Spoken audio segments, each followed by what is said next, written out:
আজকে আপনাদের নিয়ে যাব এক জাপানি ফরেস্টে, তাও আবার কলকাতার বুকে। কি বিশ্বাস হচ্ছে না তো? চলুন না, ঘুরেই দেখা যাক। ইকো পার্কে 1 নম্বর গেট দিয়ে যে রাস্তা ঢুকেছে সেটা দিয়ে আগে ঢুকুন। সামনে আইফেল টাওয়ার দেখতে পাচ্ছেন, তাই তো? হ্যাঁ, এবার ওটাকে পাখির চোখ করে এগিয়ে চলুন।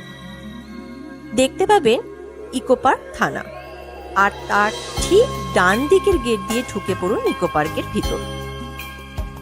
একটু এগোতেই ডান হাতে পাবেন গেট নাম্বার 8B এবং টিকিট কাউন্টার।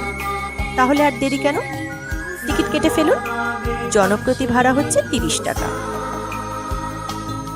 আইফেলের রেপ্লিকার 2nd ফ্লোর অব্দি উঠতে পারবেন লিফটে, খুবই ভালো লাগবে। তাছাড়া আইফেলকে সামনে রেখে ডান দিকে এগোলে দেখতে পাবেন প্রচুর গ্রাফিতি, ফটো সেশনের জন্য খুবই ভালো। আর রয়েছে উদরপূর্তির জন্য বেশ কিছু রেস্তোরাঁ। ইকো পার্কে আপনারা অনেকেই অনেকবার গেছেন, আমিও গেছি, কিন্তু সত্যি বলছি আগে এই জায়গাটা দেখা হয়নি, হয়তো ইগনোর করেছি বা খেয়াল করিনি। তবে আজ এক অন্য অভিজ্ঞতা হলো। জাপান বলতে প্রথমেই যে শব্দগুলি মাথায় আসে তা হলো নিয়মানুবর্তিতা, ভদ্রতা, পরিচ্ছন্নতা। তথাগত বুদ্ধের ভাবধারাকে বহন করে চলা একটি দেশের এক টুকরো ছবি যে আমাদের চোখের সামনেই বিরাজমান, সেটা আজ তুলে ধরব। এই জাপানি ফরেস্টের প্রতিটি মূর্তি, প্রতিটি জিনিসের কিছু না কিছু তাৎপর্য রয়েছে। সেসব আজ নিজেরাও জানলাম, আর এখন আপনাদের সাথে ভাগ করে নেব। পায়ে পায়ে এগিয়ে গেলে ডান হাতে দেখতে পাবেন জাপানিজ গার্ডেন এবং রেস্তোরাঁ। তারপর একটু এগিয়ে গেলেই দেখতে পাবেন লায়ন ডগস বা কোমাইনি। জাপানিজ মাইথোলজি অনুযায়ী কোমাইনি হলো পবিত্র স্থান রক্ষাকারী প্রহরী। এদের মুখ্যত দেখতে পাওয়া যায় জাপানিজ টেম্পলে। ঢোকার মুখেই দেখতে পাবেন শান্ত সৌম্য ভগবান তথাগতকে। বুদ্ধর মূর্তিকে সামনে রেখে বাদিক ধরে এগিয়ে দেখতে পাবেন একটি টোরি বা জাপানিজ গেট। এরপর দেখতে পাবেন বেশ কিছু ছোট ছোট বুদ্ধর মূর্তি বা স্মল বুদ্ধা। এই মনাস্ট্রির শিষ্যরা নিজের হাতে এগুলো বানিয়েছে। এই মূর্তিগুলোর বিভিন্ন মনুষ্য চরিত্রকে রিপ্রেজেন্ট করে। ভালো করে দেখুন তো, হয়তো নিজেকে খুঁজে পাবেন। কথিত আছে এনারা নাকি রাতে জেগে উঠে জঙ্গল রক্ষা করেন। ল্যাবিরিন্থ, যার আক্ষরিক অর্থ গোলকধাঁধা, তবে এটা তা নয়। বৌদ্ধ মতে এটি হলো ধ্যানের একটি উপায়। যখন আপনার চিন্তা বিপদগামী হয়, যখন আপনার আবেগ নিয়ন্ত্রণ হারায় এবং আপনি দুশ্চিন্তায় নিমজ্জিত হন, তখন এই ল্যাবিরিন্থ আপনাকে মুক্তি দিতে পারে। বলা হয় এতে হাঁটলে আপনার মনোসংযোগ বৃদ্ধি পাবে এবং আপনি আপনার আত্মবিশ্বাস ফিরে পাবেন।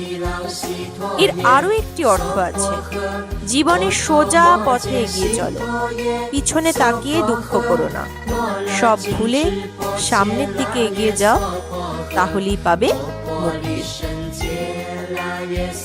ওই যে গোলাপি জিগজ্যাগ ব্রিজ দেখতে পাচ্ছেন, মহাযান বৌদ্ধ মতে এই সাঁকো আপনার চিন্তা ভাবনাকে বর্তমানের সাথে সংযোগ করায়।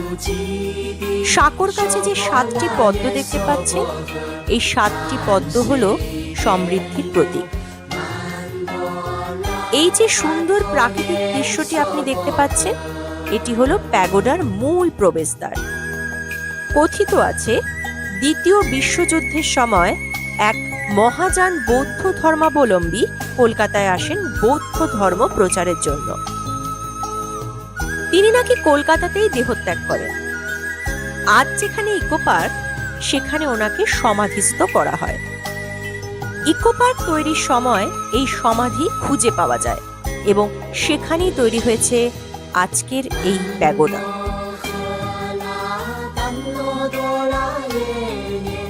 ওই যে হলুদ বাঁশ দেখতে পাচ্ছেন, কথিত আছে গোলাপি কাগজে নিজের মনস্কামনা লিখে ওই হলুদ বাঁশে বেঁধে দিলে ঈশ্বর তা একদিন না একদিন পূরণ করবেই করবে। মনাস্ট্রির পুরো বারান্দা জুড়ে ছিল লাল জাপানিজ লণ্ঠন এবং সার দেওয়া ধর্মচক্র। আজ মূল মন্দিরের দরজা বন্ধ থাকায় কখন মন্দির খোলে তা জানতে পারি। সিরিজ অফ টোরি, এক ব্যবসায়ী এটি বানিয়ে দিয়েছেন। কথিত আছে এই অরণ্যের ঈশ্বর তাকে 2 হাত ভরে আশীর্বাদ করেছেন এবং তিনি জীবনে প্রচুর উন্নতি লাভ করেছেন। বলা হয় এখানে আপনি যদি নিশ্চুপে নিজের প্রতিটি পদক্ষেপ গুনতে গুনতে হাঁটেন তাহলে নিজের আত্মার সাথে সংযোগ স্থাপন করতে পারবেন। এখানে প্রচুর চেনা অচেনা গাছগাছালি রয়েছে। এশিয়ার বিভিন্ন প্রান্ত থেকে, মূলত পূর্ব এশিয়া থেকে এনে এগুলি এখানে লাগানো হয়েছে। লেখা ছিল গো হাগ আ ট্রি। জাপানিরা বিশ্বাস করে প্রকৃতির সাথে নিজেকে একাত্ম করলে যে ভালোবাসা ফেরত পাবেন আর কোথাও তা পাবেন না। পুরো জায়গাটা খুব যত্ন করে সাজানো হয়েছে। পাখির গান, গাছের পাতার মিষ্টি শব্দ সব মিলিয়ে এক অদ্ভুত পরিবেশ তৈরি করেছে। জীবনের কোনো দুশ্চিন্তার এখানে প্রবেশ নিষেধ। প্রকৃতি এখানে শান্ত ও নিশ্চুপ, শুধু আপনি আর প্রকৃতি। এই যে লেকটি দেখতে পাচ্ছেন, এই জলে নাকি বনের এক রাক্ষস বাস করত। সে নাকি ভাগ্যের 7 জন দেবতার আরাধনা করেছিল পরিষ্কার মনে। দেবতাদের আশীর্বাদে সে পরে মুক্তি লাভ করে এবং নিজের পোষ্য 2 বাঘ নিয়ে সে জঙ্গলে সাধুর জীবনযাপন করে। বলা হয় এই পুকুরে নিজের প্রার্থনা নিয়ে একটি কয়েন ছুঁড়লে ডেভিল গড তা ভাগ্যের দেবতাদের কাছে পৌঁছে দেয়। এই যে 7টা বুদ্ধের মুখ দেখতে পাচ্ছেন, এই হলো সেই 7 ভাগ্যের দেবতা যাদের আরাধনা সেই বনের রাক্ষস করেছিল।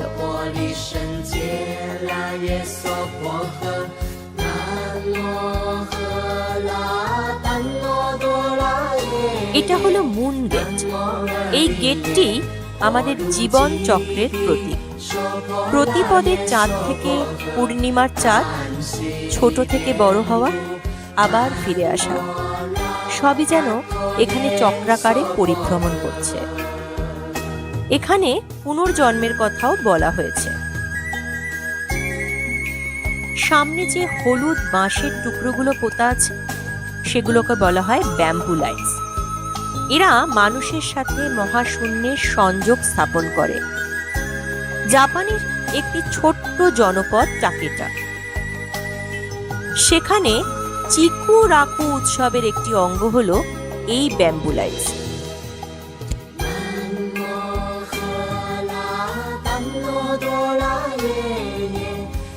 পুরো বাগানের সৌন্দর্যটি আমরা আমাদের ক্যামেরায় বন্দি করেছি, তা আপনারা উপভোগ করুন।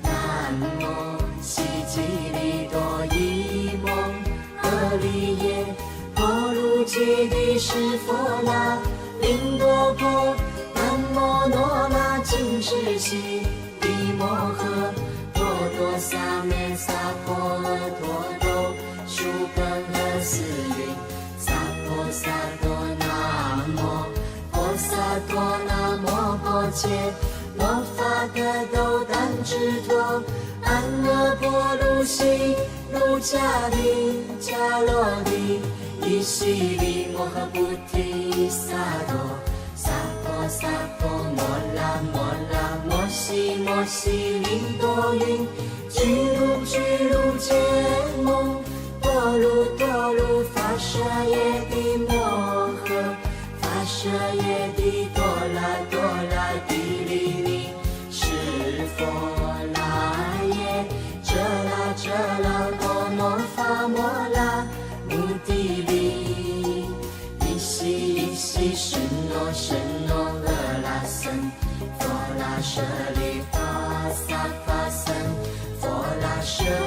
耶，呼噜呼噜摩拉，呼噜呼噜西里，嗦啦嗦啦西里西里，苏噜苏噜菩提耶，菩提耶，菩陀耶，菩陀耶，弥地利耶，诺拉金持地利，萨尼诺。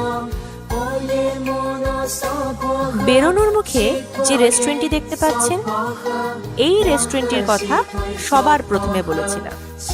সেখানে আমরা সুশি খেয়েছিলাম। আপনারাও ট্রাই করবেন।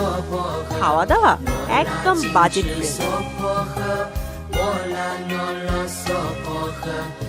বের হবার মুখে বাঁ দিকে চোখ রাখুন। বাঁশ দিয়ে তৈরি উইন্ড চাইমস দেখতে পাবেন, যা শুনতে খুবই শ্রুতিমধুর।